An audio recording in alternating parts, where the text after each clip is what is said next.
Oke, baik Bapak Ibu yang dirahmati Allah Subhanahu wa taala. Sebentar lagi kita akan segera mulai acara kita pada kesempatan malam hari ini ya. Insya Allah pada kesempatan ini ya kita akan sharing bersama ya berkaitan tentang muamalah ya Bapak Ibu sekalian. Baik, sebelum kita mulai ini saya sambungkan dulu untuk live-nya ya.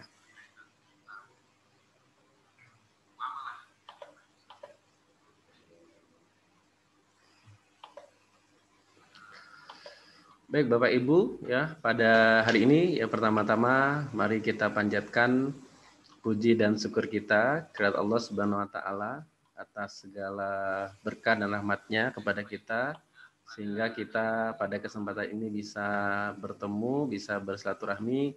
Mudah-mudahan kehadiran kita pada kesempatan malam hari ini Allah memberikan keberkahan ya untuk kita semua. Salam salam semoga tercurahkan ke junjungan kita Nabi besar Muhammad salam kepada keluarganya, kepada sahabatnya, dan kepada pengikutnya hingga zaman. Pada malam hari ini spesial ya Bapak Ibu sekalian, kita kehadiran ya seorang ustadz yang luar biasa ya. Beliau ini alumni ya, doktornya dari Al-Azhar Mesir dan memang memiliki kafaah ya keilmuan yang berkaitan dengan muamalah, dan insya Allah kita akan belajar bareng ya bersama beliau ya, mudah-mudahan malam hari ini menjadi ya malam ya keberkahan untuk kita semua. Baik Bapak Ibu yang dirahmati Allah Subhanahu wa taala, sebentar ya. Baik, saya cek dulu Ustadznya udah masuk belum ya? Ya. Oke, nanti hari ini, jadi hari ini agak spesial ya Bapak Ibu ya, yang menjadi pembicara Ustadz ya Oni Syahroni, gitu ya. Untuk nanti moderatornya oleh Ustadz Syahroni. Kebetulan ada duo Syahroni ya, alhamdulillah ya. Ya, jadi kalau pembicaranya Ustadz Oni Syahroni ya, moderatornya nanti Ustadz Syahroni saja ya. Syahroni aja ya Ustadz Syahroni ya. Ya. Oke, baik. Sambil menunggu ya Ustadz Oni Syahroni akan masuk ya. Ini kita sharing dulu Bapak Ibu sekalian. Saya akan sharingkan kepada Bapak Ibu sekalian berkaitan tentang apa itu Wakaf Mulia Institute ya. Mungkin di antara Bapak Ibu yang hadir hari ini ya belum ya mengenal apa itu Wakaf Mulia Institute ya. Sebelum kita mulai ya sedikit perkenalan ya Bapak Ibu sekalian. Jadi Wakaf Mulia Institute ya, apa itu Wakaf Mulia Institute? Wakaf Mulia Institute ya ini adalah sebuah yayasan yang memiliki visi ya Bapak Ibu sekalian, ingin menjadi lembaga ya terdepan ya Bapak Ibu dalam melakukan syiar dan optimalisasi wakaf di Indonesia demi kesejahteraan dan kejayaan umat ya. Nah, Yayasan Wakaf Mulia ini aktivitasnya fokus ya Bapak Ibu sekalian.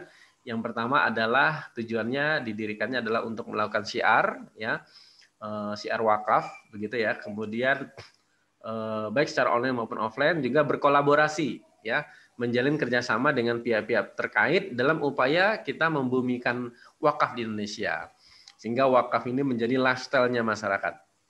Berikutnya melakukan fundraising ya. Fundraising ini kita membantu masyarakat yang ingin berwakaf, kemudian nanti akan kita salurkan ke nazir resmi ya, dan juga nanti bisa melalui platform kita ya Bapak Ibu, mungkin bisa lihat di atas kepala saya ya, mauwakaf.com ya, nanti Bapak Ibu juga bisa salurkan di situ ya. Kemudian pelatihan ya, kita juga biasa mengadakan pelatihan-pelatihan untuk apa? Untuk berkaitan tentang optimalisasi wakaf, fundraising dan optimalisasi wakaf. Kemudian kita juga membangun komunitas, kita punya komunitas konsultan wakaf, pejuang wakaf. Kemudian kita bahkan memiliki visi melahirkan 1 juta pejuang wakaf ya Bapak Ibu. Kemudian kita juga punya komunitas wakaf 1 miliar. Nah, ini komunitas wakaf 1 miliar ini adalah komunitas yaitu orang-orang yang memiliki visi yang sama ya Bapak Ibu ya, ingin ya minimal sekali dalam hidupnya itu bisa berwakaf 1 miliar. Kemudian secara organisasi ya kita mensupport lembaga-lembaga yang ada dalam dunia prawakafan agar terjadi optimalisasi dalam perorganisasiannya. Kemudian dewan pengurusnya siapa ini untuk Wakaf Mulia Institute? Yang pertama Ustadz Syahroni ya. Kemudian yang ini pembina yayasan yang nanti akan menjadi moderator kita pada hari ini. Kemudian Ustadz Yon Henry, ini pengawas yayasan. Kemudian saya sendiri Eko Prianto, ini ketua yayasan, dan Bu Nur Isnainiati, ini sekretaris yayasan ya, hadir juga hari ini ya. Nah, kemudian kantor pusat kita di Komplek Masjid Akbar Kemayoran di Jakarta Pusat, dan tadi ya kita punya 2 kelembagaan, ada sekolah wakaf dan komunitas pejuang wakaf ya. Nah, ini logo untuk komunitas wakaf 1 miliar. Nah, jadi apa ya, dahsyat ya Bapak Ibu sekalian ya. Baik, nah ini layanan kita ya, mitra kita juga, ya ini ada iWakaf, Inisiatif Wakaf, LMI, Global Wakaf, Lajis Datang, Bank Muhammad, Jurnalis Syariah, Wakafpreneur ya. Ini kegiatan-kegiatan kita ya, dan berikut ini testimoni ya dari Bapak Imam Nur Aziz dari Badan Wakaf Indonesia Pusat ya. Nah, mari kita simak.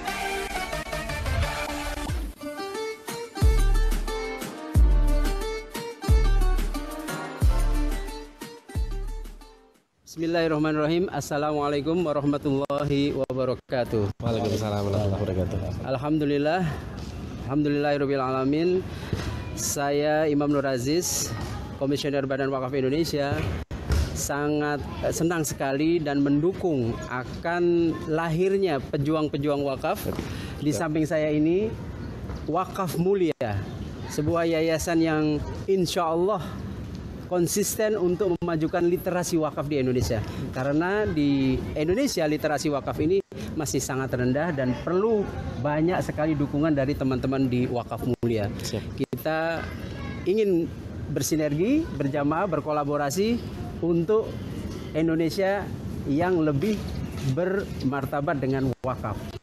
Insya Allah ya. Amin. Takbir, Allahu Akbar. Allahu Akbar. Allahu Akbar. Merdeka. Merdeka. Assalamualaikum warahmatullahi wabarakatuh. Waalaikumsalam. Oke, baik itu ya Bapak Ibu sekalian. Nah, apa saja program syiar dari Wakaf Mulia? Ada wakaf melalui uang, ada wakaf uang abadi, wakaf uang berjangka, dan ta'awun wakaf ya, atau wakaf asuransi syariah. Nah, ini program-programnya banyak sekali ya Bapak Ibu sekalian. Nah, di antaranya program kita hari ini ya, ada Kiswaf, kuliah intensif wakaf. Besok malam ya Bapak Ibu bisa juga hadir. Kalau ini fokus kita akan berbicara tentang wakaf begitu ya. Kemudian seminar konsultan wakaf ini rutin kita adakan setiap hari Selasa siang dan hari Jumat malam ya. Berikutnya kita punya seminar sekolah wakaf. Nah, ini seminar sekolah wakaf ini juga rutin ya kita adakan juga setiap hari Senin sore dan Rabu sore. Kemudian strategi fundraising wakaf uang untuk yayasan pendidikan. Ini yayasan. Kemudian hari ini podcast ya, insya Allah akan diisi oleh Ustadz Oni Syahroni. Kemudian kita punya training lisensi untuk pejuang wakaf yang serius ingin menjadi konsultan wakaf profesional, coaching session ya untuk yayasan pendidikan, dan in-house training ya untuk yayasan yang ingin mengembangkan yayasannya berbasis wakaf. Oke, baik itu ya Bapak Ibu sekalian, mungkin sekilas ya perkenalan dengan Wakaf Mulia Institute ya, yang kebetulan menjadi penyelenggara kita pada hari ini. Baik, kita cek dulu Ustadz Oni Syahroni udah masuk belum? Belum. Oh, belum Ustadz. 4 menit lagi kayaknya. 4 menit lagi kayaknya. Oh ya, tiga. Oh ya, siap. Ya, baik. Ya, mungkin bisa di ini dulu ya, saya serahkan dulu kepada Ustadz Syahroni mungkin Ustadz. Bisa ngobrol-ngobrol dulu kita ya. Sebentar ini. Mana Ustadz Syahroni mana nih gambarnya nih? Sebentar. Sebentar.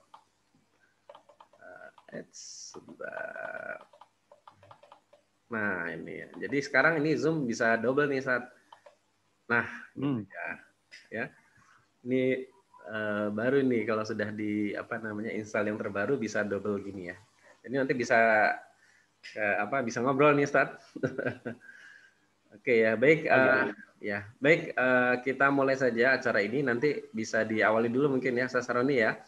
Sambil menunggu. Ya, mari kita buka acara kita pada kesempatan malam hari ini dengan sama-sama baca Al-Fatihah.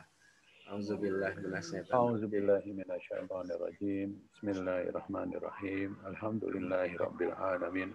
Ar-Rahmanir Rahim. Maliki yaumiddin. Iyyaka na'budu wa iyyaka nasta'in. Ihdinas siratal mustaqim. Siratal ladzina an'amta 'alaihim ghairil maghdubi 'alaihim waladdallin. Amin. Baik, kepada Ustaz Roni mungkin saya persilahkan ya. Bisa ngobrol santai dulu, Ustaz. Ya. Baik, terima kasih Ustadz Eko. Bapak Ibu, Ustadz Ustazah sekalian yang mudah-mudahan dirahmati oleh Allah Subhanahu wa taala. Wahaikum bitahiyatil Islam, tahiyyatan min indillahi mubarakatan thayyibah. Assalamualaikum warahmatullahi wabarakatuh. Waalaikumsalam warahmatullahi wabarakatuh. Alhamdulillahirabbil alamin wa bihi nasta'inu ala umurid dunya waddin wassalatu wassalamu ala asrofil anbiya'i wal mursalin wa ala alihi wa sahbihi ajma'in amma ba'du. Bapak Ibu, Ustaz-Ustazah sekalian, alhamdulillah kita panjatkan puji dan syukur kepada Allah Subhanahu wa taala yang telah memberikan begitu banyak nikmat kepada kita, khususnya nikmat iman, nikmat Islam, nikmat sehat walafiat, sehingga kita bisa meluangkan waktu pada malam hari ini untuk sama-sama belajar. Ya, kalau nama acara kita adalah Podcast Wakaf Mulia Institute. Ya, yaitu salah satu program atau kegiatan dari Wakaf Mulia Institute yang dilaksanakan setiap 2 pekan sekali untuk kita berbincang tentang fokusnya sebenarnya tentang wakaf, ya Bapak sekalian, tentang wakaf. Tapi pada malam hari ini kita akan tarik sedikit ke yang lebih luas, ya, yaitu tentang muamalah. Gitu. Makanya kita hadirkan pada malam hari ini salah satu ustadz yang memang pakar di bidang muamalah ini, ya, S1, S2 dan S3-nya diselesaikan di Al-Azhar Mesir, ya, dan ketika kembali ke Indonesia beliau menjadi salah satu ulama yang menjadi rujukan, ya, untuk bidang muamalah ini. Beliau pernah mendapat istilahnya penghargaan, ya, sebagai tokoh ulama syariah tahun 2015 versi majalah Investor. Ya, ini kalau majalah Investor yang ngeluarin berarti fokusnya kepada aktivitas beliau dalam hal muamalah ini, khususnya yang berkaitan dengan masalah perekonomian. Itu. Kemudian aktivitas beliau, ya, tadi pendidikannya dulu, beliau S1-nya di sebelum melanjutkan pendidikan S1 itu beliau di pesantren Tahfiz, ya, Rodotul Hufaz di Pekalongan, kemudian lanjut S1, S2, S3 di Fakultas Syariah di Al-Azhar, ya. Terus di sini ditulis juga spesialisasi beliau, ya. Nanti kita diskusikan dengan beliau. Ketika pulang ke Indonesia sudah banyak karya buku yang beliau tuliskan dan beberapa buku menjadi rujukan, ya, untuk bidang-bidang tertentu. Beliau sekarang menjabat sebagai anggota Dewan Syariah Nasional Majelis Ulama Indonesia, kemudian pengasuh konsultasi syariah, ya, dari masyarakat via akun Muamalah Daily. Nah, ini yang kita bisa ikuti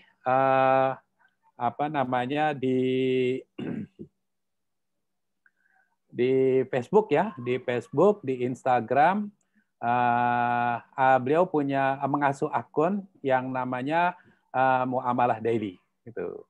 Nah, kalau yang pernah ikuti, ya, isinya itu bicara tentang hal-hal yang berkaitan dengan muamalah, gitu.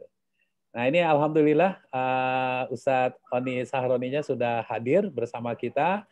Assalamualaikum Ustaz. Sebentar saya ini dulu. Belum di-unmute. Ya, host. Oke, silakan. Bisa di-unmute, Ustaz. Iya. Ya. Assalamualaikum, Ustaz.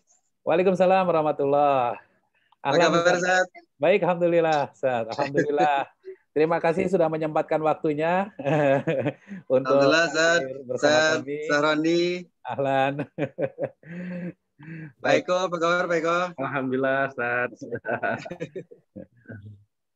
Nah, jadi seperti tadi saya sampaikan bahwa selama ini kita fokus membahas tentang wakaf gitu. Nah, sekarang kita akan menarik ke hal yang lebih umum karena salah satu kalimat yang kami ingat ketika kami beraudiensi dengan salah satu komisioner BWI, ya, Ustadz Dr. Henry Tanjung, beliau mengungkapkan begini bahwa kalau bicara wakaf itu bicaranya masalah produktivitas. Gitu. Maka gitu, ini banyak berkaitan dengan masalah perekonomian, masalah sosial dan sebagainya supaya harta wakaf itu berkembang. Lebih kurang kata beliau seperti itu. Maka karena seperti itu, ketika kita bicara wakaf, maka bekalan-bekalan syariah ini harus kuat juga. Gitu. Makanya beliau menyarankan katanya kalau mau bikin lembaga wakaf, pengelolanya itu paling tidak terdiri dari 2 orang yang punya latar belakang. Pertama latar belakang ekonomi, yang kedua latar belakang syariah. Gitu. Nah, buat kita-kita yang ingin mendalami masalah perwakafan ini, kita fasilitasi melalui pertemuan-pertemuan seperti ini. Nah, mudah-mudahan kita bisa mendapatkan banyak bekalannya, gitu. Ya, demikian pengantar dari saya. Kepada Ustadz Oni Sahroni untuk mengefektifkan waktu dan tempat saya persilahkan kepada Ustadz. Tafadhol, Ustadz. Ya, baik Ustaz, mohon izin Bapak Ibu sekalian. Sambil mohon izin ditayangkan ininya ya, bahan tayangnya. Boleh. Ya. Assalamualaikum warahmatullahi wabarakatuh. Waalaikumsalam warahmatullahi wabarakatuh.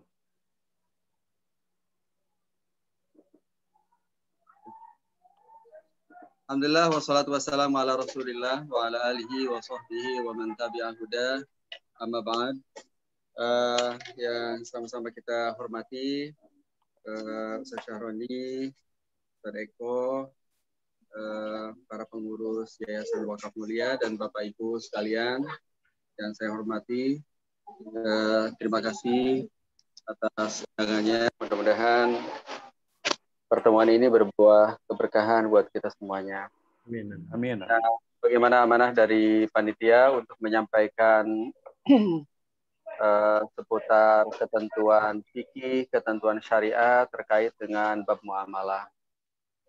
Nah, memang jawaban atas judul ini, konten tentang mana yang boleh, mana yang tidak,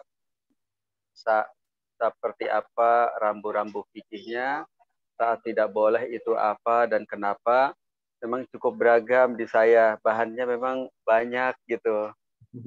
Dan untuk dipresentasikan dalam waktu yang singkat ini, mungkin saya memilih untuk mengambil salah satunya yang ringan, walaupun singkat, tetapi bisa jadi mukadimah.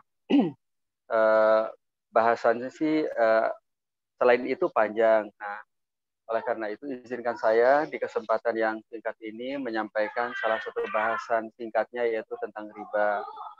Nah, nanti hal-hal lain seputar muamalah bisa kita diskusikan di sesi tanya jawab agar sesuai dengan, agar menjawab kasus-kasus dan masalah di lapangan, juga agar mungkin sesuai dengan target panitia dan peserta.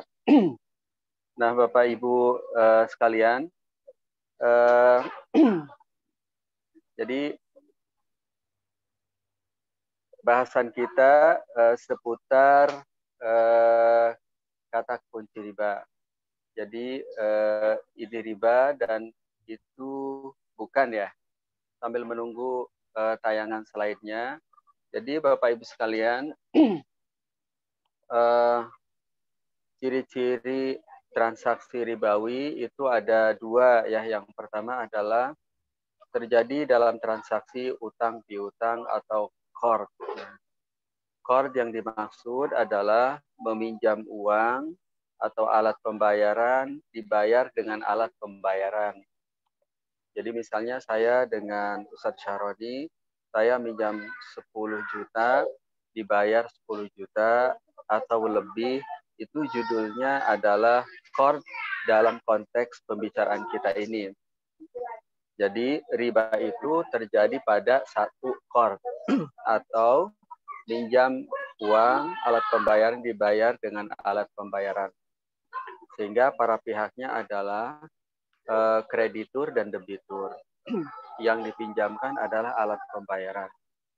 Nah, oleh karena itu, kalau ada utang yang muncul dari transaksi tidak tunai, seperti Bapak Ibu membeli rumah secara tidak tunai, nyicil, misalnya harga rumah satu kapling 350 juta, mengajukan pembiayaan ke bank syariah atau ke developer atau ke entitas lain dengan cara beli nyicil dengan judul murabahah atau jual beli tidak tunai, sehingga disepakati harga jualnya menjadi 450 juta. Maka yang 100 juta sudah bukan riba lagi karena dia keluar dari konteks utang piutang, minjem uang dibayar dengan uang. Begitu pula misalnya saat Bapak Ibu memasukkan anaknya di sekolah, uang masuk 25 juta, kemudian pihak sekolah atau yayasan memberikan dispensasi, boleh ngangsur tetapi plus margin, plus fee tambahan. Jadi misalnya dibayar total 30 juta. Nah, maka utang yang ada di pundak wali murid, wali santri itu tidak terkait dengan riba karena utangnya terjadi pada transaksi tidak tunai. Nah, beda dengan utang piutang yang saya maksud. Itu yang pertama. Yang kedua, bisa langsung ke halaman kedua ya. Nah, yang kedua, Bapak Ibu sekalian, ini di sebelah kiri. Yang kedua, benefit atau kelebihan yang didapatkan oleh kreditur itu diperjanjikan atau dipersyaratkan. Kalau dalam contoh tadi, antara saya dengan Ustadz Syaroni. Jadi saya pinjam 10 juta. Nah, berarti kan minjem uang, berarti ini utang piutang, sesuai dengan kriteria pertama. Nah, kalau misalnya malam ini jam 20.30, saya minjam 100 juta ke Ustadz Syaroni. Dalam perjanjian tersebut, Ustadz Syaroni mengizinkan mau tuh minjemin 100 juta. Tapi syaratnya dibayar, dilunasi, ditunaikan sebesar 110 juta. Nah, sesuai dengan perjanjian, pada saat pelunasan bulan depan di tanggal hari jam yang sama, saya bayar 110 juta. Maka yang 10 juta itu dikategorikan riba karena diperjanjikan, dipersyaratkan. Kenapa diperjanjikan? Kenapa dipersyaratkan? Karena uang 100 juta, kredit itu nggak akan cair, kecuali kalau saya bayar lebih. Nah, itu yang dimaksud dengan diperjanjikan. Kedua kaidah ini itu sesuai, kedua kriteria ini sesuai dengan kaidah umum dalam bab riba utang piutang, yaitu kullu qardin jarra naf'an fahuwa riba idza kana masyruton fihi naf'un lil muqrid. Bahwa kullu qardin, setiap utang piutang yang dimaksud itu bukan beli barang atau beli jasa, tetapi minjam uang dibayar dengan uang, minjam alat pembayaran dibayar dengan alat pembayaran. Kullu qardin jarra naf'an, apabila utang piutang memberikan benefit atau kelebihan, bahwa riba itu dikategorikan riba. Idza kana masyruton, apabila dipersyaratkan, fihi naf'un, yang memberikan benefit, manfaat, fi jasa lil muqrid, kepada kreditur. Kalau kaidah ini diimplementasikan dalam contoh antara saya dengan Ustadz Syaroni dengan nominal utang 100 juta, maka yang 10 juta itulah dia kelebihan, benefit, manfaat yang dinikmati oleh kreditur. Nah, itulah di kotak kiri yang saya jelaskan tadi. Itulah dia riba. Nah, kalau kotak kiri riba, nah kita bisa kita bisa memahami bahwa yang kiri ini riba, yang sebelah kanan bukan riba. Ini riba dan itu bukan. Dari dua kriteria ini kita bisa menemukan garis yang jelas bahwa ini riba dan itu bukan. Mana yang bukan, berarti yang tidak memenuhi satu atau lebih dari dua kriteria. Nah, kriteria yang pertama kan tadi utang piutang, minjem uang dibayar dengan uang. Oleh karena itu, orang yang jualan rumah, bisnis sebagai developer, jualan KPR, harga satu kapling 350 juta, dijual tidak tunai atau angsur 400 juta, maka 50 juta bukan riba, tetapi margin dari jual beli rumah yang halal dengan underlying aset rumah, rumah atau kendaraan seperti di leasing syariah, lembaga perusahaan pembiayaan syariah atau di bank syariah. Jadi beli kendaraan, motor Mio warna merah 20 juta, beli ke dealer 20 juta, dijual sesuai dengan tenor dan angsuran dan perjanjian 25 juta. Maka yang 5 juta bukan riba, tetapi margin dari jual beli yang halal. Nah, begitu pula kalau ada pinjam uang dibayar dengan uang. Tetapi kelebihannya tidak dipersyaratkan, maka bukan riba. Misalnya dalam contoh antara saya dengan Ustaz Syaroni, minjem malam ini jam 20.30 100 juta. Isi perjanjiannya minjem 100, dibayar 100. Begitu, titik. Nah, pada saat pelunasan, saya menyampaikan ini utang Ustaz dan ini dari saya 10 juta. Maka yang 10 juta itu bukan riba, tetapi itu adalah hadiah yang diberikan oleh debitur yang tidak bertentangan dengan prinsip syariah. Sebagaimana hadis Rasulullah Shallallahu Alaihi Wasallam, inna khiyarakum ahsanukum qada'an. Sungguhnya sebaik-baiknya debitur adalah orang yang terbaik dalam melunasi kewajiban. Secara umum seperti ini biar mudah diingat, mudah dihafal, mudah dipegang kata kuncinya. Nah, walaupun di detail prakteknya bisa kita diskusikan. Nah, kita lanjut ke halaman berikutnya. Nah, kenapa Bapak Ibu sekalian, inilah penjelasan tentang ini riba dan itu bukan. Contohnya mungkin beragam, baik di industri keuangan konvensional ataupun di transaksi non keuangan ya, dilakukan oleh industri ataupun di sektor real ataupun boleh jadi terjadi di masyarakat. Kata kuncinya sih ada minjem alat pembayaran, diperjanjikan dibayar melebihi pokok pinjaman. Itu aja sih. Bisa terjadi di bank konven, produk deposito giro tabungan, bisa terjadi di leasing konven, orang minjam untuk beli motor, bisa terjadi di koperasi konven, bisa juga terjadi pada hubungan personal antara kreditur debitur, tetangga, satu komplek lainnya. Intinya ada kreditur debitur, ada uang yang dipinjamkan, ada perjanjian harus melunasi pokok pembiayaan. Dengan ini maka kita juga menjadi tumakninah bahwa jualan HP secara nyicil, jualan emas melebihi harga tunai. Misalnya harga emas sekarang 900.000. Kalau tunai dibayar 900.000, kalau tidak tunai 5 kali angsuran 1,2. Maka yang 300.000 itu bukan riba ya, tetapi dia margin dari jual beli yang halal. Nanti isi dapur fikih dalilnya bisa kita bedah dalam sesi tanya jawab.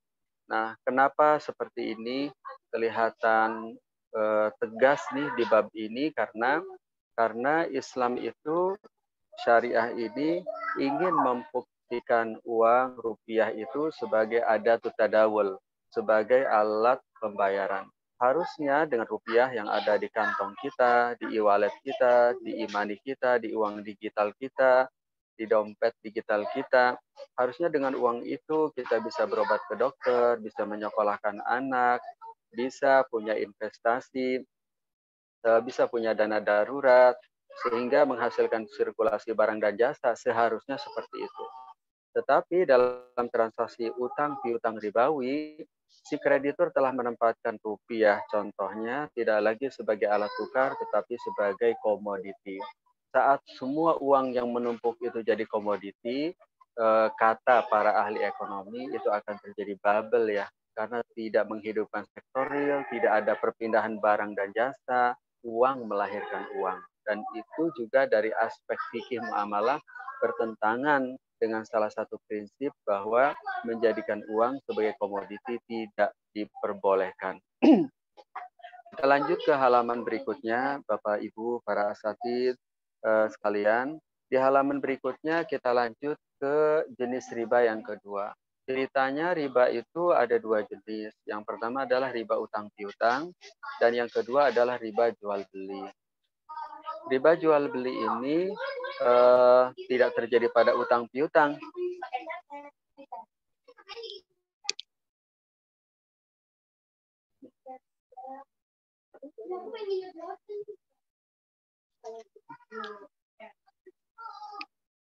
Ya,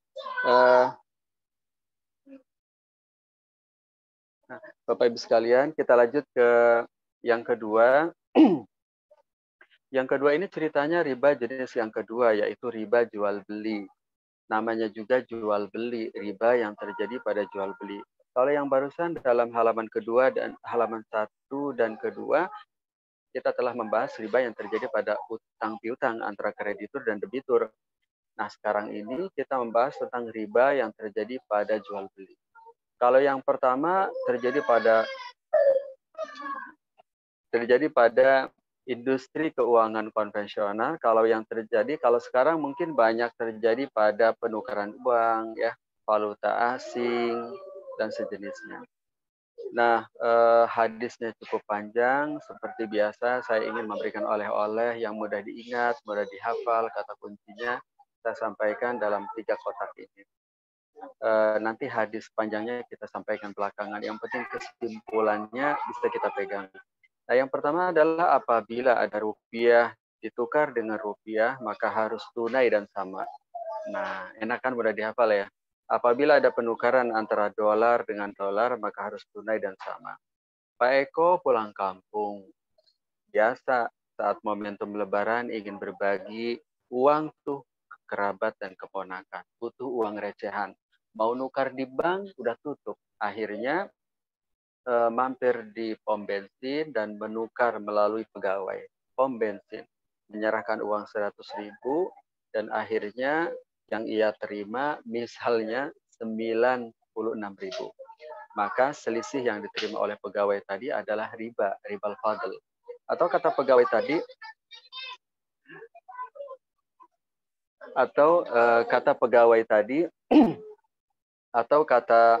tadi ya sudah deh, saya kasih 100.000 recehan, 2.000-an utuh, tapi saya serah terimakan besok. Sama juga riba naksa. Nah, di kotak yang kedua, apabila ada penukaran real dengan rupiah, Pak Eko mau umroh. Saat sampai di bandara di Bandara Soekarno-Hatta, Terminal 3, menukar di money changer. Nah, serahkan sekian juta rupiah untuk mendapatkan mata uang real. Ternyata kurs yang digunakan oleh money changer itu kurs yang sudah ditambahkan margin. Dia akan mendapatkan selisih. Intinya sih tidak sama nominalnya. Nah, margin yang didapatkan oleh money changer ini halal, boleh. Yang penting tunai. Yang harus adalah cash. Itu yang nomor 2. Kotak yang nomor 3 adalah apabila ada jual beli antara alat pembayaran dan barang. Alat pembayaran dan barang. Jadi Bapak Ibu berobat, 1 kali konsultasi 50.000. Bapak Ibu bayar anak sekolah SPP sebulan di pesantren 1,5 juta. Bapak Ibu beli barang melalui marketplace, Bapak Ibu beli melalui pasar online warisan Ramadan kemarin. Nah, itu namanya beli barang. Beli barang, baik produknya barang ataupun jasa, tetapi Bapak Ibu sebagai pembeli. Di wilayah yang ketiga ini, mau tunai, mau tidak tunai, mau ngangsur, bayar semua di akhir, mau marginnya berapa, semuanya merujuk pada satu kata, kesepakatan. Begitulah kira-kira Bapak sekalian. Nah, 1 dan 2 ini merujuk kepada banyak hadis Rasulullah SAW. Salah satunya adalah hadis Ubadah dan hadis Umar Al-Faruq. Hadis Ubadah bunyinya adalah az-zahab bil-zahab, wal fiddah bil-fiddah, wal buru bil-buri, wat tamru bil-tamri, wal milhu bil-milhi, mislan bi-mislin, fa idza ikhtalafatil ajnas fa bi'u kaifa syi'tum idza kana yadan biyadin. Yang kedua adalah hadis Umar Al-Faruq, illaha waha, illaha waha. Nah, berdasarkan hadis ini saya tuangkan dalam 3 rumus ini. Nah, kalau kita lihat konstruksi hukum ini 1, 2, 3, di nomor 1 di lock, dikunci, pokoknya nggak boleh kecuali tunai dan sama. Yang kedua dibuka dikit karena ada hajat, ada kebutuhan, di mana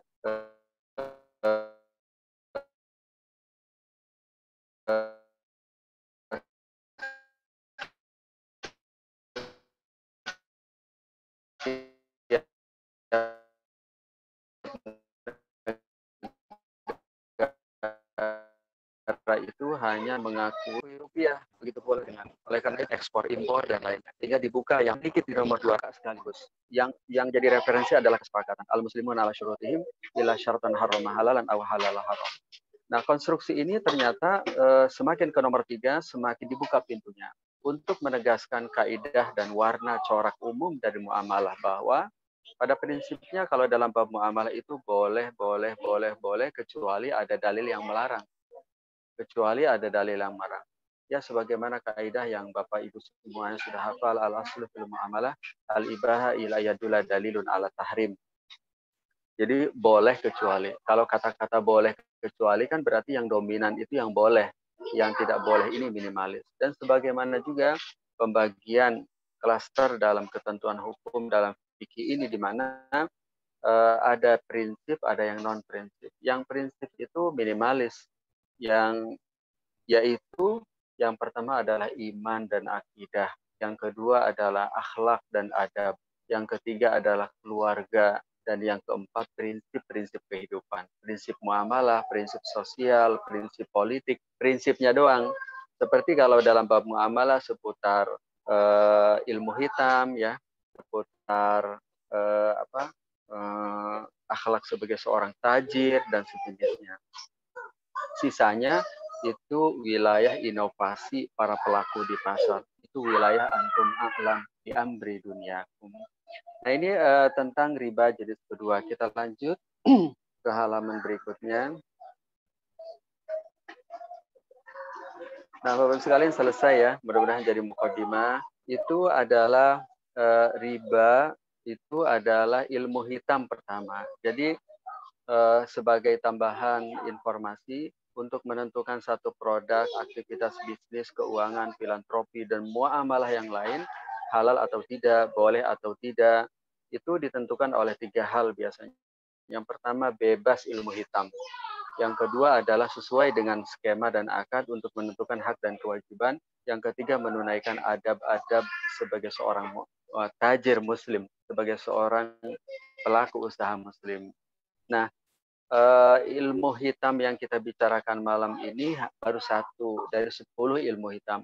Jadi ilmu hitam itu ada 10. Yang pertama adalah riba goror, judi suap, rekayasa dalam supply, rekayasa dalam demand, 2 in 1, jual beli inah, jual beli piutang, usaha yang tidak halal. Nah, jadi riba goror, judi suap, rekayasa dalam supply, rekayasa dalam demand, 2 in 1, jual beli inah, jual beli piutang, usaha yang tidak halal. Nah, karena kesempatan kita yang terbatas, kita menyampaikan beberapa kata kunci dari riba sebagaimana yang disampaikan oleh banyak otoritas fatwa nasional dan internasional. Jadi berikhtiar menyampaikan dari fikih menjadi fatwa atau keputusan. Nah, mudah-mudahan dari mukadimah ini kita bisa membedah banyak hal terkait dengan transaksi kekinian seperti dropship, reseller, pre-order, just tip, e-money, uang digital, transaksi online, belanja online, cashback, diskon, dan lainnya. Karena kata kuncinya, beberapa kata kuncinya sudah kita pegang. Berikut juga dalam transaksi sosial seperti zakat ya. Misalnya Bapak Ibu yang berprofesi sebagai tajir, pelaku usaha, maka menjadi wajib zakat apabila akumulasi pendapatan setelah melewati 12 bulan itu mencapai setara dengan 85 gram emas. Jika 85 gram emas itu setara dengan 90 juta, contoh, maka sudah wajib zakat dikeluarkan 2,5%, baik berbentuk komoditi yang menjadi objek bisnisnya ataupun uang ataupun yang lainnya. Sebagaimana hadis Rasulullah Shallallahu Alaihi Wasallam, kana ya'muruna an nukhrija shadaqah mimma nu'iduhu lil bay'. Tetapi apabila Bapak Ibu sebagai seorang profesional seperti akuntan, advokat, guru, dosen,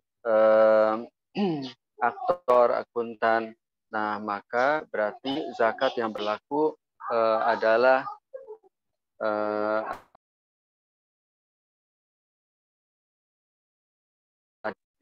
nah berarti zakat pendapatan kalau merujuk kepada KMA yang lama itu berarti wajib ditunaikan zakat setiap panen, setiap menerima gajian saat pendapatannya contoh mencapai 6.530.000 dikeluarkan 2,5% setiap kali panen. Demikian Pak Eko Susaroni, mudah-mudahan menjadi mukaddimah ya. Assalamualaikum warahmatullahi wabarakatuh.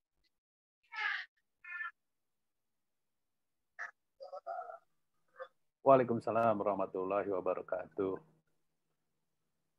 Jazakumullah khairan kepada Ustadz Oni yang telah memberikan pengantar nih buat kita. Kata kuncinya tadi, kenapa beliau membahas tentang riba ya dari 10 ilmu hitam kata beliau gitu. Tadi saya ketika dengar kata ilmu hitam tuh langsung pikirannya ke Banten aja Ustadz gitu. Ternyata dalam perspektif yang berbeda gitu. Baik, alhamdulillah. Artinya kan ini setelah kita pahami tentang riba, mudah-mudahan semakin kita paham nanti kita tinggal bisa menganalisa cabang-cabangnya. Begitu Ustaz ya kira-kira ya. Arahnya nanti. Baik, ala kulli hal kita lanjutkan dengan tanya jawab. Di sini sudah ada beberapa pertanyaan Ustaz. Pertanyaan yang masuk. Saya mulai dari yang paling umum dulu nih Ustaz nih. Ya, yang paling umum dulu. Bagaimana hukumnya Ustaz kalau ada yang masih menggunakan rekening bank konvensional dengan alasan untuk mempermudah transaksi? Satu-satu Ustaz ya. Tafadhol Ustaz. Ya, baik. Ya, sebenarnya tidak diperkenankan apalagi bagi kita yang sekedar tidak menjadikan halal haram sebagai parameter. Tapi kita ingin menjadikan yang thayyib, yang prioritas, rekening konvensional, payroll, untuk lalu lintas keuangan kita, walaupun tidak ada unsur ribanya, tetapi jelas ya memperkuat ya industri keuangan konvensional. Ilustrasinya biar kebayang, bank konven itu penyalurannya. Nah, biar kerasa lagi nih, salah satu bank konven itu menyalurkan dananya sekitar 3 triliun untuk rokok. Halal nggak kita sebagai seorang suami, istri yang ingin anaknya menjadi para penghafal Quran, anak soleh, muamalah kita ini ada debu-debunya nih. Apakah hanya bermodalkan tidak ada riba kita gunakan? Begitulah kira-kira rokok dan sejenisnya. Mungkin data lain sih sebenarnya ada, tapi kira-kira itu salah satu 3 triliun penyaluran bank konven, salah satu bank konven untuk membiayai menyalurkan kredit untuk perusahaan-perusahaan rokok. Jadi menguatkan bagian dari wala ta'awanu 'alal ismi wal 'udwan. Nah, yang kedua, mungkin ada di sebagian kita yang memang kondisinya mengharuskan sebagai pelaku usaha ekspor impor dan sejenisnya.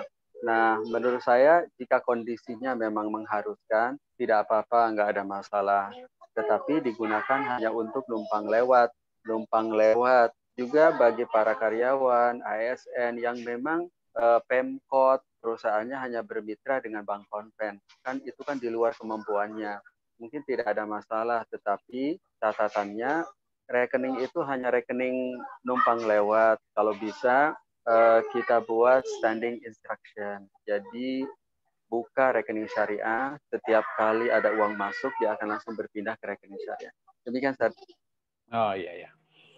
Berarti apa kalau cuma sekedar numpang lewat dengan catatan-catatan suri tadi itu masih diperkenankan, Ustadz ya? Ya, Ustaz. Ya, tapi dengan catatan kita punya rekening penampung di bank syariah. Betul, Ustaz. Alhamdulillah. Syukran, Ustadz. Terus pertanyaan berikutnya, Ustadz. Ya. Ini ada sekelompok ibu-ibu bikin arisan mukena katanya, Ustadz. Harganya 500.000. Ya. Terus tiap bulan dikocok. Nah, nanti begitu namanya keluar, baru mau kenanya di order. Ya, baru di order, dipesan, ya, nanti baru diberikan ke yang menang arisan bulan itu. Gitu. Ya. Nanti bulan berikutnya dilakukan hal yang sama. Gitu. Begitu sampai semuanya dapat. Nah, kalau begitu hukumnya gimana, Ustaz? Ya, Ustaz, nggak apa-apa. Boleh ya? diperkenankan selama harga mukena mengikuti selama harga mukena mengikuti uang yang diterima oleh setiap orang. Jadi ceritanya kalau dalam arisan itu uang yang diterima dengan yang dibayarkan harus sama nominalnya. Kalau ada 10 orang berarti ada perputaran undian 10 kali. Kalau ada 10 anggota, maka karena arisan itu adalah utang piutang, maka yang diterima dengan yang dibayarkan harus sama. Kalau yang diterima 500.000, maka yang dibayar harus 500.000. Oleh karena itu, saat konversi menjadi barang seperti mukena, maka bukan uang yang mengikuti harga mukena, tetapi mukena mengikuti uang yang diterima oleh setiap anggota. Berarti nggak boleh lebih dari 500.000 nilainya. Jadi saat ada misalnya kalau pertemuannya bulanan, bulan Januari 500.000. Ternyata bulan Februari harga mukena udah naik. Nah, ini dia jadi isu nih baru nih. Iya. Nah, jadi mukena mengikuti harga, mukena mengikuti uang yang diterima dan dibayar. Begitu ketentuannya, Ustaz. Nah, ini kenapa pakemnya seperti ini? Karena yang diterima dengan yang dibayar itu memang utang piutang. Karena utang piutang, maka tidak boleh ada kelebihan yang dipersyaratkan. Begitu kira-kira, Ustaz. Nah, iya, paham. Walaupun resikonya berarti kalau misalnya terjadi kenaikan harga mukena, maka yang berikutnya itu mungkin dapat mukena dengan kualitas yang di bawahnya, begitu, Ustaz ya? Ya. Karena ngikutin harga kan gitu. Ya. Syukran, Ustaz. Nah, yang berikutnya apa hukumnya, Ustaz? Dapat uang melalui aplikasi seperti VTube di mana hanya dengan nonton video dan iklan bisa mendapatkan uang. Ya, Ustaz. Jadi memang ini saya tidak berani untuk menyampaikan penjelasan hukum terhadap fitur. Tetapi mungkin untuk yang ini saya sampaikan rambu-rambu guidance-nya aja ya. Ya. Jadi yang pertama adalah memang kita harus memastikan fitur ini legal apa tidak. Legal apa tidak. Karena itu sangat penting karena walaupun kita berbicara tentang fikih sekian dalilnya ABCDE, tapi kalau dia ilegal, bukan ilegal maknanya belum mendapatkan izin operasional dari otoritas, ini kita tidak ada alat ukur untuk memastikan bahwa ketentuan fikihnya ditunaikan. Jadi memang legal ini menjadi penting banget, gitu. Menjadi penting banget. Nah, jadi menurut saya legal apa sih? Jadi kalau bisa kita hanya bermuamalah dengan perusahaan yang legal diawasi. Karena itu cara minimalis banget ketentuan fikih itu ditunaikan. Misalnya kalau MLM kan ada 4 otoritasnya. Pertama Kementerian Perdagangan, yang kedua asosiasi, yang ketiga LPP POM, yang keempat DSN. Nah, dengan 4 itu kita yang nggak tahu dapur pengolahan sirkulasi produk, jadi ada yang dipegang gitu, bahwa tidak ada penyimpangan. Nah, begitu pula dengan ini, jadi saya lihat pertama legal dulu. Saat legal, siapa yang berwenang untuk mengeluarkan izin operasional? Mungkin itu yang dipegang dulu. Nah, selebihnya nih memang ketentuan fikihnya memang perlu membedah dulu. Apakah ada kontribusi uang, terus isi kontennya harus halal. Yang kedua, benefit yang didapatkan oleh pemenang itu tidak boleh bersumber dari kontribusi penonton. Nah, kalau itu terjadi, itu bagian dari zero sum game atau bahasa kerennya maisir atau judi lah gitu. Nah, baik. Mudah-mudahan cukup jelas, Ustaz, ya, yang bertanya tadi. Yang berikutnya, apa hukumnya, Ustaz? Beli emas digital. Ini kan sekarang lagi tren juga nih, Ustaz. Ya, jadi beli emas digital itu ada 3 kaidahnya. Beli emas digital itu berarti Ustaz Roni beli emas digital melalui bank syariah ataupun institusi lain. Misalnya konversi minimum 100.000. Jadi 100.000 itu langsung dikonversi, maksudnya beli saat itu. Sehingga saat emas yang dibeli tersebut dititip ke lembaga keuangan syariah, maka berarti dia menabung. Cuman yang ditabung bukan rupiah, tetapi emas. Jadi kalau kita punya tabungan, biasanya kita print rekening koran, kan itu ada rupiah tuh. Nah ini kalau di print isinya gram. Sekian gram, sekian gram, sekian gram. Nah kalau itu dibeli secara online, sebenarnya nggak apa-apa, nggak ada masalah. Mau tunai, tidak tunai. Dengan catatan, yang pertama adalah yang pertama adalah emasnya ada. Kan online. Emasnya wujud, nggak bodong gitu, nggak fiktif. Nah, ini akhirnya kita harus memilih nih kalau bisa yang legal dan yang lembaga keuangan syariah gitu. Dan yang kedua, saat diserah terimakan uang tersebut, misalnya beli jam 7 dan transaksi selesai jam 7 lewat 1 menit. Karena transaksi platform digital lebih cepat ya, 1 menit, setengah menit gitu ya. Nah, maka saat diserah terimakan itu, uang emasnya sudah berubah dari kriteria menjadi ciri-ciri emas milik kita. Jadi kalau sebelumnya kita ingin beli emas, harganya sekian, ini sekian, maka saat dimiliki harus jelas emas yang menjadi milik kita itu kodenya berapa, di mana disimpannya. Nah itu syaratnya tuh kalau emas. Jadi kalau dalam bahasa kami berubah jadi mausuf menjadi muayyan, dari mausuf menjadi muayyan. Dan yang ketiga sih saya pribadi menyarankan kalau membeli emas secara online ya kepada perusahaan yang legal untuk memitigasi penyimpangan. Jadi jangan sampai beli sementara emasnya bodong gitu. Dan lebih baik lagi kalau kita memilih industri keuangan syariah sebagai tempat membeli emas kita. Demikian, Ustaz. Jadi catatannya itu tadi, Ustaz, ya, begitu transaksi langsung tercatat emasnya ya.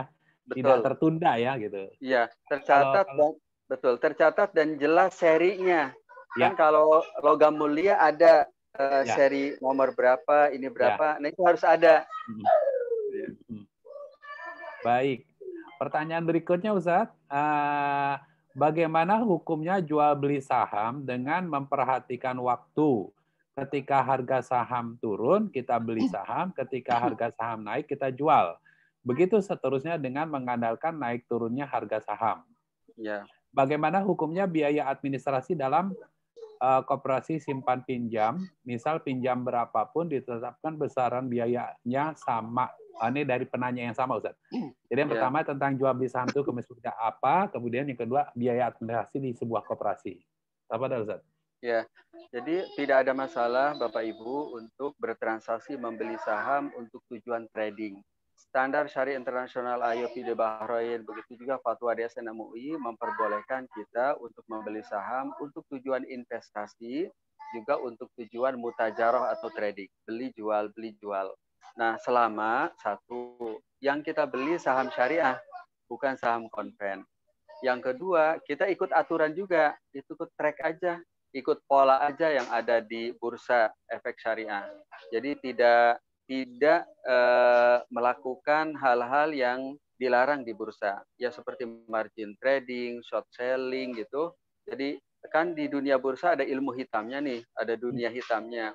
Dia jelas ada karena udah diatur. Jadi selama yang dibeli adalah saham syariah, dan yang kedua ikut aturan, tidak melakukan transaksi yang dilarang seperti margin trading, short selling, maka trading yang dilakukan itu halal insya Allah. Nah yang kedua administrasi. Sebenarnya yang namanya administrasi adalah biaya penyelesaian akad. Nah, ilustrasinya kalau Bapak Ibu buka tabungan di bank syariah itu kena cas administrasi 15.000 misalnya. Maka 15.000 itu adalah kompensasi dari ngeprint, kompensasi dari cetak tabungan, makanya dihitung 15.000 karena kompensasi. Jadi dibiaya real. Oleh karena itu, kalau ada biaya administrasi ya harus mencerminkan biaya real. Kalau terjadi saya minjam uang 10 juta, biaya realnya 5 juta. Biaya administrasinya 5 juta, itu bukan biaya administrasi, itu mah bunga ya. Itu mah bunga. Nah, jadi biaya administrasi adalah biaya yang mencerminkan real cost. Atau dalam bahasa fikihnya at-taklufah al-fi'liyah. Biaya real yang mencerminkan real cost. Nah, yang kedua, bagi Bapak Ibu yang mengelola koperasi dan ingin yang mendapatkan benefit sebagai perusahaan bisnis, memang ini panjang, tapi sementara sih bisa merubah ADART, meminta beberapa pihak sebagai konsultan untuk merubah ya akar-akarnya sampai ujung lah gitu. Nah, insya Allah sih ada jalan ya, banyak sekali variannya. Kita menjualan produk tapi dengan margin yang bagus gitu, dengan keuntungan saat kita menjadikan koperasi kita yang sesuai syariat. Demikian, Ustaz. Iya. Jadi karena beban real tadi jadi berapapun pinjamannya atau simpanannya, biaya administrasinya sama gitu, Ustaz ya. Betul, betul, Ustaz. Baik, pertanyaan berikutnya. Jadi ceritanya setelah mendengar penjelasan Ustadz tadi, baru tahu nih, oh ternyata gaji saya selama ini itu udah wajib zakat, tapi selama ini belum bayar zakat. Nah ini gimana Ustadz? Ya, Ustadz. Jadi karena zakat itu adalah kewajiban terhadap Allah dan Adam, maksudnya terhadap manusia, maka selama kita tahu bahwa zakat itu wajib dan belum ditunaikan, maka itu harus diakumulasi dan menjadi utang di setiap pundak kita. Jika nominal gaji-gaji yang pernah kita dapatkan bisa dihitung nominal angkanya, itu lebih baik. Tetapi jika tidak dimungkinkan, kira-kira juga nggak apa-apa. Jadi kira-kira selama 5 tahun saya bekerja di perusahaan A, kita total berapa gajinya, di total, maka kita tunaikan. Pun jika bisa ditunaikan sekaligus, total ternyata utang zakat saya selama 5 tahun totalnya 50 juta. Wow, gede banget kan? Nah, kalau bisa ditunaikan sekaligus, itu lebih baik. Itu afdaliyah, itu keutamaan. Tetapi jika pun harus dilakukan secara nyicil, misalnya 5 kali, 6 kali pun tidak apa-apa. Yang penting ada komitmen, cicilan zakat itu bisa kita tunaikan. Baik.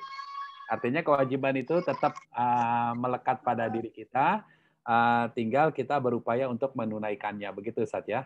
Betul, Ustaz. Iya. Baik. Pertanyaan berikutnya, apakah benar bila kita melakukan analisa berikut? Pada suatu transaksi, kita pastikan tidak ada 3 hal penyebab rusaknya akad, yaitu riba, gharar, dan zulmun. Setelah memastikan ketiadaan 3 hal itu, apakah bisa langsung dikembalikan pada kaidah al-aslu fil mu'amalah al-ibadah? Jazakumullah khairan. Ya.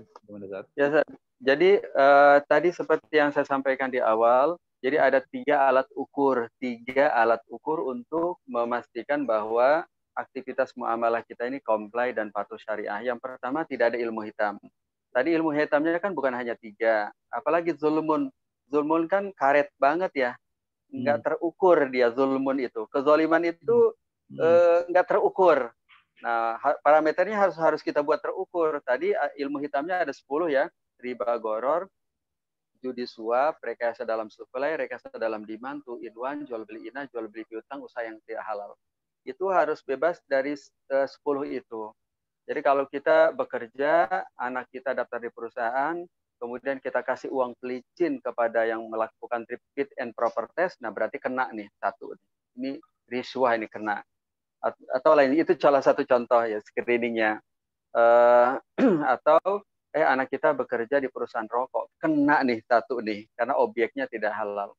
Jadi yang pertama adalah bebas dari 10 transaksi ilmu hitam. Yang kedua, setelah itu screeningnya checklist, bebas 10 transaksi yang terlarang, baru kita rangkai akadnya. Saat kita berobat dengan dokter, berarti ijaroh. Saat kita menyekolahkan anak ke sekolah, berarti ijaroh. Saat kita just tip, berarti ijaroh. Saat kita dropship, tidak tunai, berarti samsaroh. Saat kita reseller tunai, berarti jual beli salam. Saat kita pre-order ke penjual buku, misalnya beli buku dengan diskon, berarti jual beli salam. Itu namanya merangkai akad untuk menentukan hak dan kewajiban. Dan yang ketiga adalah menunaikan adab akhlakiyat sebagai seorang muamalah, sebagai seorang pelaku usaha. Demikian, Ustaz. Mudah-mudahan jelas, Ustaz ya, penjelasannya dan kesimpulan yang telah disampaikan. Nah, terus yang berikutnya nih ada pertanyaan Ustadz. Katanya kemarin Ustadz diundang ke Sumatera Barat atas nama MUI di Desa Paninggahan untuk membahas tentang pagang gadai sawah lahan di Minang melalui staf ahli anggota DPD RI Pak Riko di Medan. Apa betul Ustadz tidak berhalangan hadir karena masalah COVID? Iya, ya. Saya belum tahu malah ya, Bapak, Ibu, mohon maaf. Jadi saya belum terkonfirmasi itu ada undangan itu, belum tahu, baru tahu gitu. Sekarang tuh.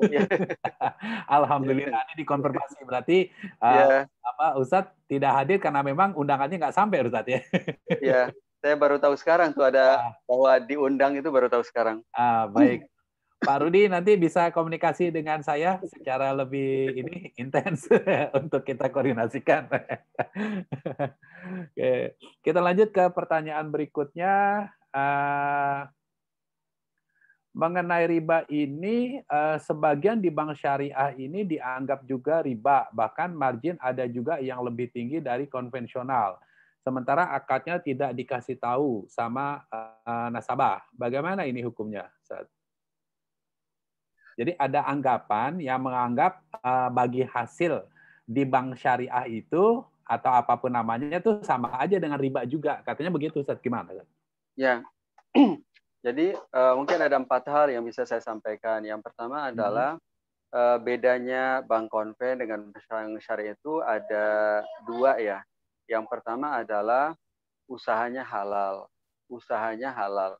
Nggak ada bisnis rokok di bank syariah. Jangankan yang haram, yang makruh aja nggak ada. Nah, ini biar kebayang gitu, biar kepegang. Karena kalau diskusi di media sosial kan seputar kwitansi, apa gitu kan, yang banyak didiskusikan dan menyita energi banyak kita di media sosial biasanya itu, kwitansi. Nah, jadi yang pertama adalah aktivitasnya halal. Nggak ada rokok, apalagi judi, apalagi lainnya. Yang kedua, ditunaikan zakat. Salah satu bank syariah BUMN itu mengeluarkan zakat tahun ini 45 miliar. Nah, bank konven nggak ada. Kan kerasa kan pembedanya nih, gitu. Kerasa pembedanya. 45 miliar ditunaikan. Jadi betapa itu pembeda. Tidak hanya di Jakarta, di Kuala Lumpur, di Saudi Arabia, di Qatar, dan lainnya. Sama juga. Itu biar kerasa pembeda. Kemudian yang kedua, mahal ini kan memang tidak terkait dengan syariah atau tidak syariah. Mungkin biar penjelasan saya ngena kali, yaitu antara Alfa Indomaret dengan warung tetangga. Nah, udah cukup dengan contoh itu yang cukup ya. Iya. Itu jadi mahal dan tidak mahal. Pengennya sih yang murah itu yang syariah gitu. Tapi hari ini pemodal ya begitulah. Pokoknya gitulah. Nah, itu yang kedua. Yang ketiga ya memang syariah ini belum sempurna, Bapak Ibu sekalian, tetapi bank syariah ini kira-kira ikhtiar dari teman-teman kita atau para pendahulu kita untuk memberikan alternatif yang halal. Itu dari sejak tahun 70-an ya. Tahun 72 di Midgomer di Mesir, tahun 70-an di Saudi Arabia, para ahli ekonomi, para akuntan, para ahli fikih berkumpul tuh ratusan para ulama dan menghasilkan keputusan kita harus ada ini nih, harus ada alternatif dari bank konven yang menggurita. Akhirnya dibuatlah bank syariah. Jadi dia ikhtiar kalau ada kekurangan, ya memang begitu gitu. Dan tidak sempurna sebenarnya sih tidak jadi alasan untuk kita tidak bermitra, karena memang tidak ada yang sempurna. Jangankan bank konvensional yang jenis dakwahnya syarat dengan tantangan regulasi seperti politik ya. Ya keluarga kita aja saat kita hitung-hitung dengan ini kan bahasanya bahasa pemilahan ya. Kalau kita hitung ayah sesuai syariah, yang itu ibu sesuai syariah. Yang di sana di RT 1 ini keluarga syariah. Yang tetangganya bukan keluarga syariah. Itu SDIT yang dikelolanya nggak sesuai syariah karena WC-nya kotor banget. Terus yang itu SMPIT nggak sesuai syariah karena SPP-nya lebih mahal. Terus yang itu gitu. Nah, padahal penyimpangan yang ada di tingkat keluarga, suami terhadap pasangan, suami terhadap anak, tingkat penyimpangannya itu di kelompok primer ke atas karena adab dan iman, akidah dan akhlakiat gitu. Nah, di tengah bolong yang menganga di depan mata kita, tapi nggak pernah ada juga pemilahan tuh. Ini ayah sesuai gitu. Nah, jadi mudah-mudahan ilustrasi ini ingin meyakinkan aja gitu bahwa ya di tengah ketidaksempurnaan ini sih lagi contoh. Yang keempat, yang terakhir, ini bank syariah ini kan memang dunianya bukan dunia dakwah, tapi berbeda dengan petani. Kalau petani kan nggak ada uang pelicin, nggak akan nyangkulnya berapa, memang insya Allah murni gitu. Tapi kalau dunia ekonomi dan dunia politik, begitulah gitu dinamikanya. Udah diatur syariah, sertifikat tanahnya masih, karena regulasinya memang belum oke gitu. Jadi kira-kira begitu. Sama dengan Bapak Ibu masuk tol pakai imani chip base. Tolnya milik siapa?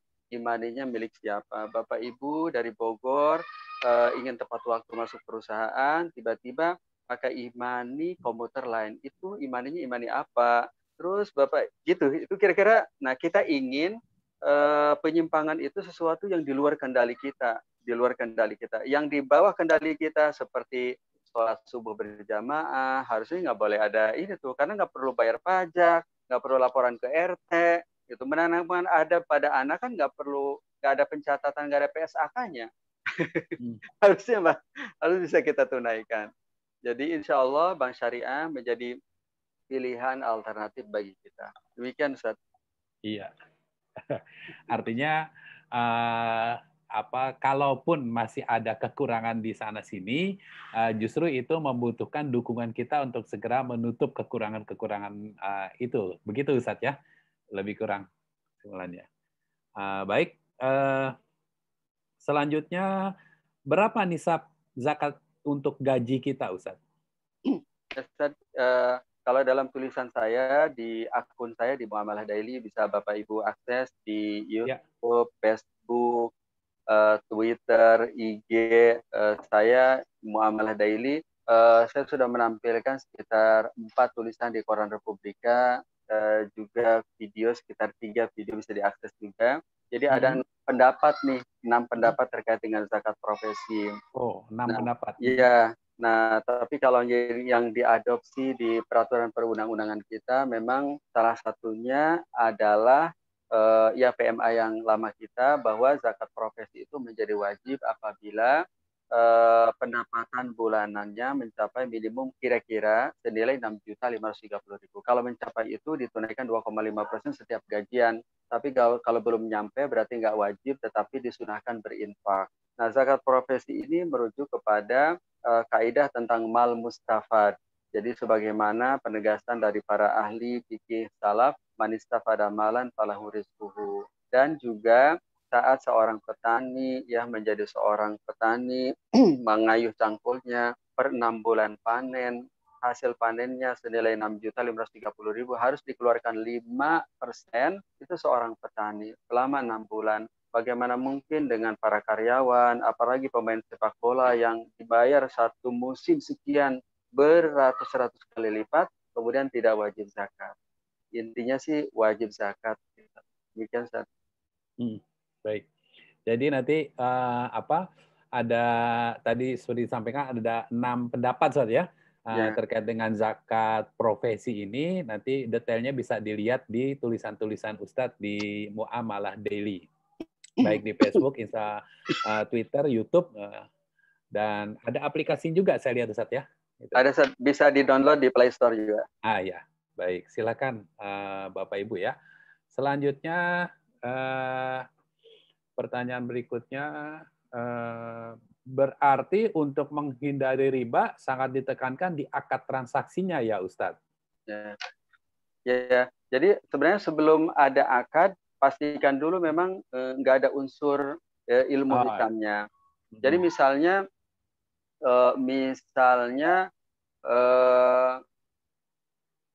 teman kita atau keponakan kita kerja di pabrik rokok, kan nggak bisa akadnya ijaroh karena ilmu hitamnya belum selesai. Terus kemudian saudara kita kerja tapi ngasih uang pelicin, nggak bisa juga pakai akad ijaroh karena screening awalnya belum selesai. Screening awalnya belum selesai. Jadi ini harus ilmu hitam dulu baru akad. Akad itu sebenarnya dia untuk memastikan hak dan kewajiban. Jadi kalau memang saya dengan karyawan saya dapat salari bulanan, itu berarti ijaroh. Tapi kalau saya bilang ke mereka selain gaji bulanan, bapak-bapak yang menjadi karyawan saya itu dapat reward saat kinerjanya melebihi ekspektasi. Nah, berarti itu jualah. Tapi kalau saya bilang Bapak Ibu akan mendapatkan keuntungan dari realisasi usaha. Nah, itu berarti bukan gaji itu mah. Itu berarti menempatkan mereka sebagai pengelola di bisnis usaha mudharabah gitu. Nah, jadi kesimpulannya akad itu sebenarnya dia merangkai hak dan kewajiban, dan tahapannya kedua setelah memastikan bebas dari tadi transaksi yang terlarang. Iya. Baik, terima kasih Ustaz. Berikutnya ini Ustaz, apa hukumnya kalau kita beli emas lewat pegadaian konvensional secara menyicil, dan selama proses cicilan itu kan berarti uang emasnya masih disimpan di pegadaian. Nah, ini gimana hukumnya Ustaz? Iya Ustaz. Jadi bertransaksi dengan lembaga keuangan konvensional apapun itu memang tidak diperbolehkan. Baik ada unsur ribanya ataupun tidak ada. Saat ada unsur ribanya, jelas dalilnya karena itu riba. Tapi kalau tidak ada unsur ribanya pun, seperti contoh tadi, itu tidak diperbolehkan juga karena jelas-jelas ya menguatkan lembaga keuangan konvensional. Jadi kalau ingin ada kebutuhan untuk emas secara nyicil, kan tinggal milih gadai syariah, tinggal milih lembaga keuangan syariah. Jadi kesimpulannya tidak diperbolehkan, Ustaz. Apalagi sudah ada alternatifnya gitu Ustaz ya. Betul. Nah, baik, pertanyaan berikutnya, jual beli dalam Islam itu berapa persen yang diperbolehkan ngambil keuntungannya Ustaz?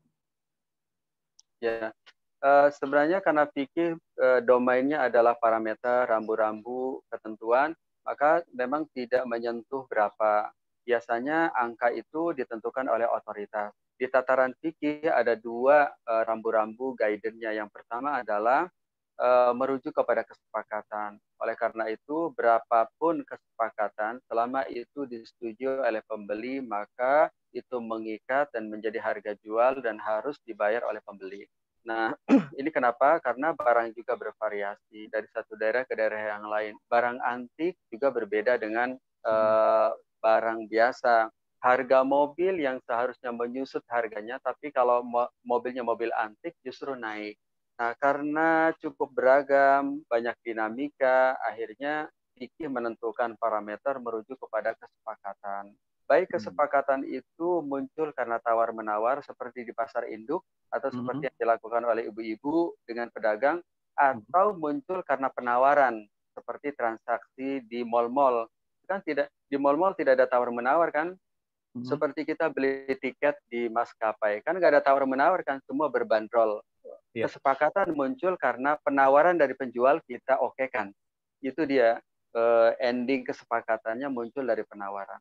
Yang kedua, kalau tadi kesepakatan yang kedua adalah menjadi bagian dari adab penjual, untuk menentukan harga jual di kisaran harga barang sejenis di daerah tersebut. Jadi kalau kita jualan baju, maka untuk menentukan berapa range ambang batas yang kita gunakan ini, kira-kira kita lihat harga baju di daerah kita itu, di kecamatan kita itu berapa. Itu mungkin bagian dari adab. Gitu. Jadi masalah kewajaran ini Ustaz ya, Iya, terkait menentukan harganya setelah tadi masalah kesepakatan. Kemudian yang berikut ini Ustaz, ada orang menggadaikan motornya, kemudian tapi motornya masih dipakai untuk ojek online misalnya. Nah ini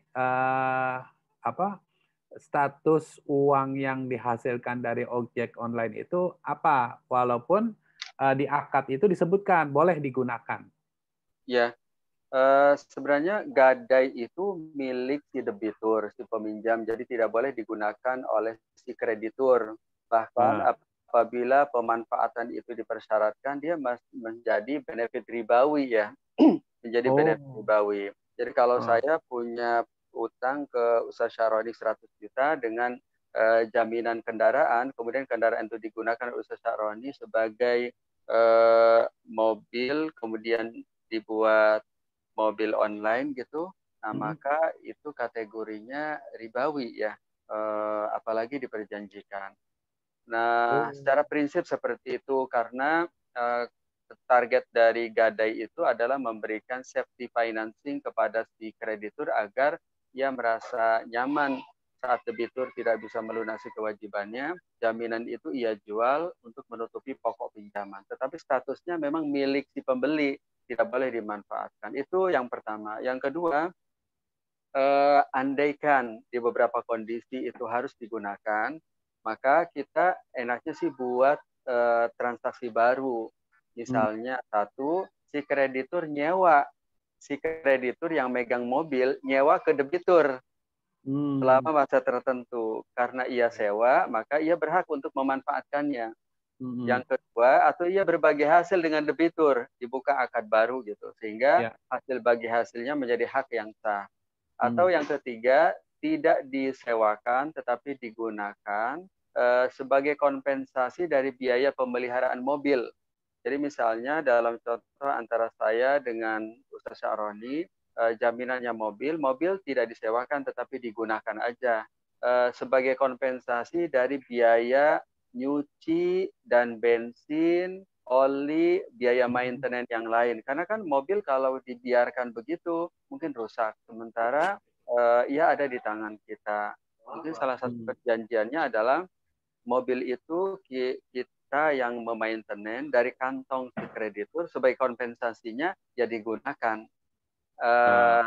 Kira-kira setara lah antara penggunaan dengan biaya yang dikeluarkan. Nah, tapi mungkin memang perlu ada klausul tambahan terkait bagaimana kalau mobil itu tabrakan atau apa, mungkin perlu klausul itu untuk memitigasi sengketa lah gitu ya. Demikian Ustaz. Intinya dibuat akad baru Ustaz ya. Ya. Kalau barang yang digadai itu mau digunakan. Gitu. Ya. Baik, kemudian pertanyaan berikutnya, kalau beli emas online dengan sistem pre-order, boleh nggak? Ada juga yang menyiasatinya dengan akad wakalah. Misalnya yang jualan emas itu suaminya, nah karena pakai akad wakalah, maka saya transfer sama istrinya dengan niat titip belikan emas ke suaminya. Itu gimana hukumnya, Ustaz? Ya, Ustaz, dua-duanya boleh. Karena boleh, Ustaz. Jadi kalau opsinya pertama, jual beli emas secara angsur, secara nyicil, secara tidak tunai, boleh juga merujuk kepada fatwa Dewan Syariah Nasional MUI tentang substansinya jual beli emas tidak tunai. Yang kedua, saat jual beli dilakukan dengan wakalah, dengan kuasa, maka yang jadi ukuran tunai tidak tunai bukan pemberi kuasa, maka yang dikuasakan. Misalnya saya memberikan kuasa kepada Pak Ahmad untuk membeli emas. Kemudian Pak Ahmad membeli malam ini jam 10. kemudian diserah terimakan ke saya besok jam 10 pagi. Maka yang jadi ukuran kapan bertransaksi bukan menyerahkan emas ke saya, tetapi Pak Ahmad transaksi dengan pembeli, transaksi dengan penjual. Jadi itu yang jadi ukuran tunai tidak tunai. Nah, dalam contoh tadi jelas diperkenankan dan dikategorikan sebagai transaksi tunai karena yang jadi ukuran adalah transaksi antara pihak yang diberikan kuasa dengan penjual, bukan pihak yang diberikan kuasa menyerahkan emasnya ke kita. Gitu ya. Iya, terima kasih Ustadz. Kemudian, apa betul jual beli dengan syariah itu katanya lebih ribet dan lebih mahal dibanding konvensional? Ya, Gimana Ustadz? ya, wallahu alam juga ya. tapi sebenarnya sih kalau lebih mahal, iya. Tapi mungkin mahalnya berapa? Mungkin perlu kita cross check juga. Jadi kalau lebih mahal yang 100.000, yang 1 juta kan wow banget ya. Tapi kalau lebih mahalnya yang satu angsurannya 100.000, yang satu 101.000, ya kan nggak ada apa-apanya sebenarnya gitu. Jadi mungkin kata-kata mahal ini perlu Bapak Ibu searching di Google, kemudian membandingkan antara satu lembaga keuangan syariah untuk yang lain untuk satu produk. Kira-kira kalau mahal-mahalnya berapa? Yang kedua, kalau dari sisi produk sih memang tidak akan ada yang menandingi ya konvensional dengan kondisi permodalan seperti ini. Yang paling mungkin ya mungkin kita pilah-pilah mana yang kira-kira tidak terlalu mahal lah gitu, atau pembayarannya juga elastis. Yang paling benefit paling utama sesungguhnya adalah rasa tumakninah ya. Rasa tumakninah. Jadi kita merasa tumakninah bahwa uang kita itu halal, saat kita mendepositokan uang kita disalurkan untuk sesuatu yang halal, dan kita berada di industri yang memang diawasi oleh otoritas. Beda kalau kita mengelola usaha sendiri ya. Mengelola usaha sendiri itu komitmen kepatuhannya tergantung imunitas si pelaku. Karena nggak ada orang yang ngawasi, nggak dilaporin di koran, nggak ada pelaporan terbuka, udah sendiri aja. Jadi, tapi kalau bank syariah, hitam putihnya kelihatan dia, karena diawasi, ada pelaporannya. Tapi kalau bisnis individu, udah nggak ketahuan, gelap banget tuh. Jangan-jangan zakat dijadikan CSR. Jangan-jangan modal berapa nggak ketahuan tuh gitu. Nah ini mungkin yang masyarakat perlu bisa membandingkan gitu. Nah jadi seperti itu Ustaz. Ya, baik. Pertanyaan berikutnya Ustadz, bagaimana hukumnya memakai motor wakaf untuk pribadi atau pemanfaatan lain di luar peruntukan wakaf? Apakah sama dengan pemakaian barang gadai Ustadz? Iya. Jadi misalnya yang diwakafkan adalah motor, maka motor itu kan kategorinya aset wakaf, maka peruntukannya untuk mauquf alaih. Nah, untuk mauquf alaih, mustahik lah kalau zakat. Jadi motor itu mauquf alaihnya siapa? Misalnya mauquf alaihnya adalah untuk mendistribusikan bantuan kepada yatim piatu di sebuah yayasan. Jadi ini memang harus sosial, harus bagian dari ekosistem rangkaian sosial nih. Jadi tidak digunakan murni untuk kepentingan pribadi, karena itu kan aset-aset wakaf peruntukannya untuk sosial. Jadi mauquf alaih. Kalau si wakif menentukan peruntukannya ya berarti untuk peruntukan tertentu. Tapi kalau si wakif umum sosial ya berarti untuk apapun tetapi dalam koridor sosial, sehingga baik yang nomor 1 ataupun yang nomor 2 penggunaan motor aset wakaf untuk hajat pribadi ya tetap memang tidak diperbolehkan. Baik, terima kasih Ustadz. Pertanyaan terakhir Ustadz, jika gaji karyawan yang diterima setiap bulan sudah terpotong oleh pinjaman, sehingga gaji yang diterima tinggal 10%, apakah tetap membayar zakat? Ya, jadi ini memang ada perbedaan pandangan apakah zakat penghasilan itu dari gross atau net. Ya, pandangan pertama memang dari net, sehingga kalau seperti yang dicontohkan tadi, itu sudah dikurangi utang jatuh tempo dan kewajiban asasi tinggal 10%, berarti kan tidak wajib zakat ya, karena belum mencapai ambang batas nisab wajib zakat pendapatan. Nah, menurut pandangan yang lain, memang dari gross, jadi dari penghasilan kotor, dari take home pay setelah dikurangi pajak. Seperti yang diterima oleh para karyawan dari perusahaannya langsung dikeluarkan. Nah, inilah yang banyak diadopsi oleh lembaga zakat sekarang, karena toh nominal kewajiban zakatnya juga nggak terlalu besar-besar amat. Jadi kalau orang berpenghasilan 6.530.000 itu yang dikeluarkan Rp135.000. Ya 2 kali ngisi pulsa lah gitu. Ya, Nah 2,5%-nya itu juga yang banyak ya Rp135.000. Nah itu juga yang banyak dilakukan karena apa? Karena kondisi Indonesia ini berbeda dengan Saudi Arabia, berbeda dengan Qatar. Kita ini memang total penghimpunan zakat kita hanya sekian persen dari ekspektasi yang seharusnya dibanding dengan para duafa yang ada di masyarakat. Nah, oleh karena itu akhirnya yang banyak dilakukan itu langsung potong. Misalnya dua BUMN di Indonesia itu melakukan kebijakan untuk memotong dari karyawannya, dan itu kebijakan yang sangat strategis.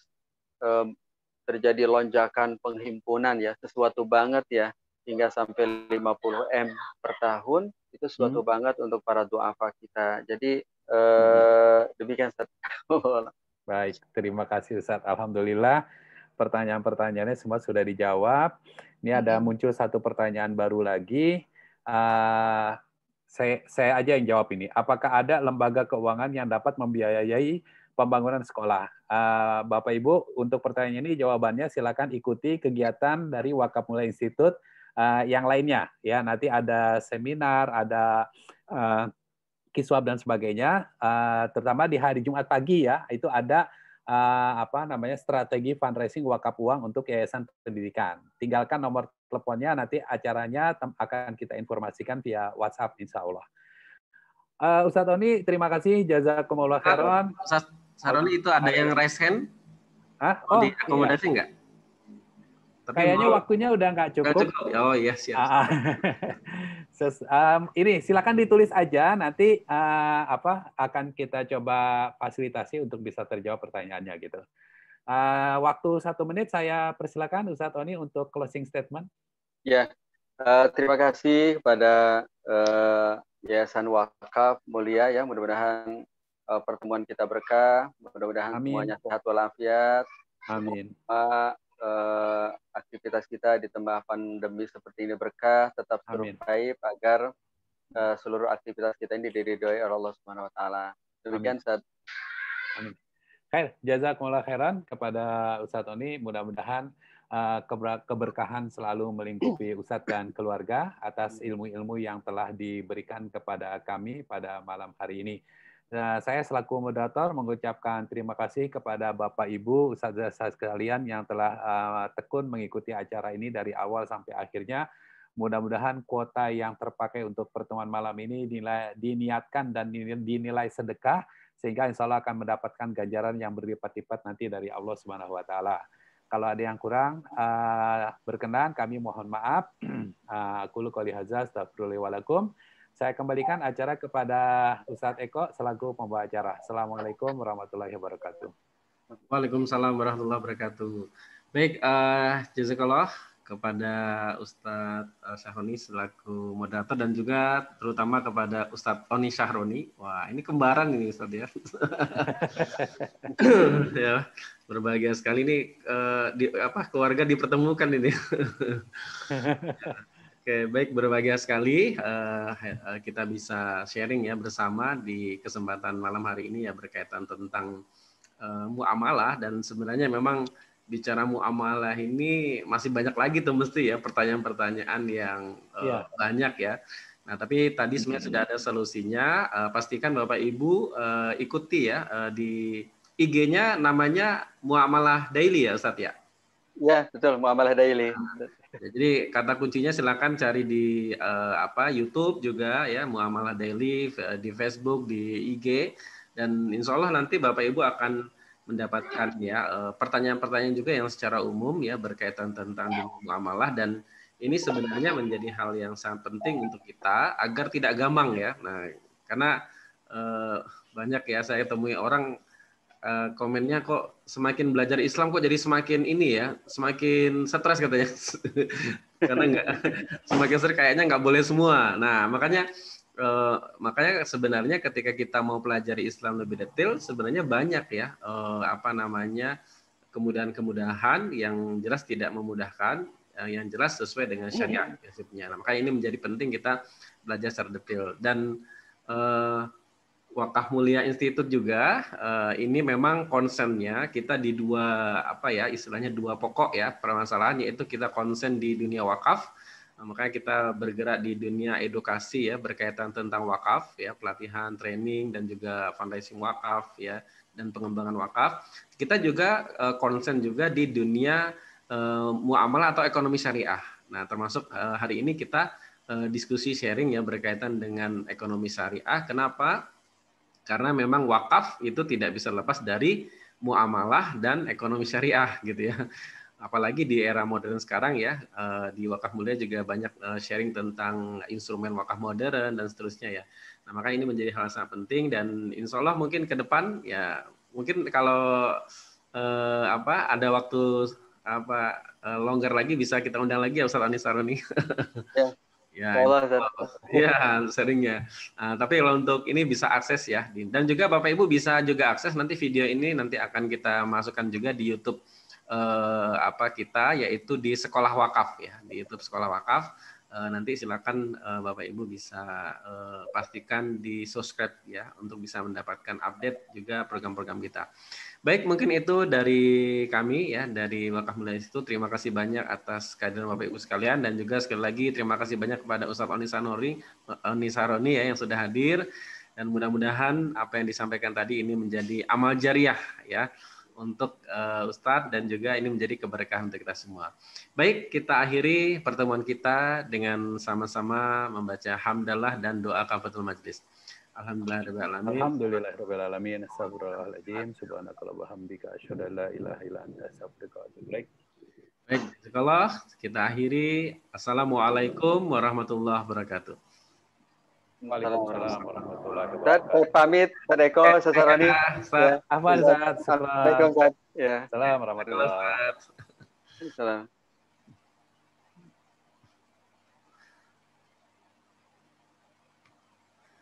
Oke, baik, terima kasih banyak Bapak Ibu atas kehadirannya. Pastikan juga Bapak Ibu bisa hadiri besok malam Kiswaf ya, kuliah intensif wakaf yang akan diisi oleh Ustadz Yon Hendri yang nanti bertemakan tentang sejarah wakaf ya, dan itu rutin juga ya Bapak Ibu sekalian, rutin setiap hari hari Ahad malam ya. Gratis juga ya, nanti akan diinfokan ya kepada Bapak Ibu sekalian. Pastikan juga meninggalkan nomor teleponnya agar bisa dihubungi oleh panitia. Baik, terima kasih banyak. Kita akhiri pertemuan kita ya. Baik. Ketemu lagi di sesi-sesi berikutnya. Assalamualaikum warahmatullahi wabarakatuh.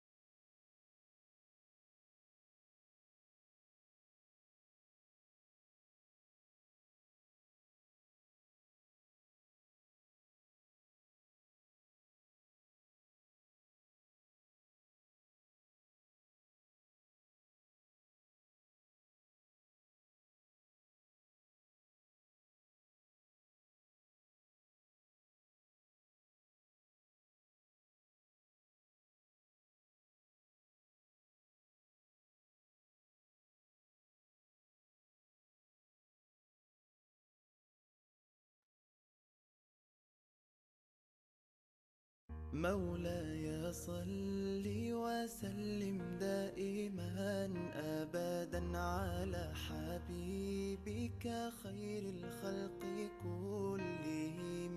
مولاي صل وسلم دائما أبدا على حبيبك خير الخلق كلهم.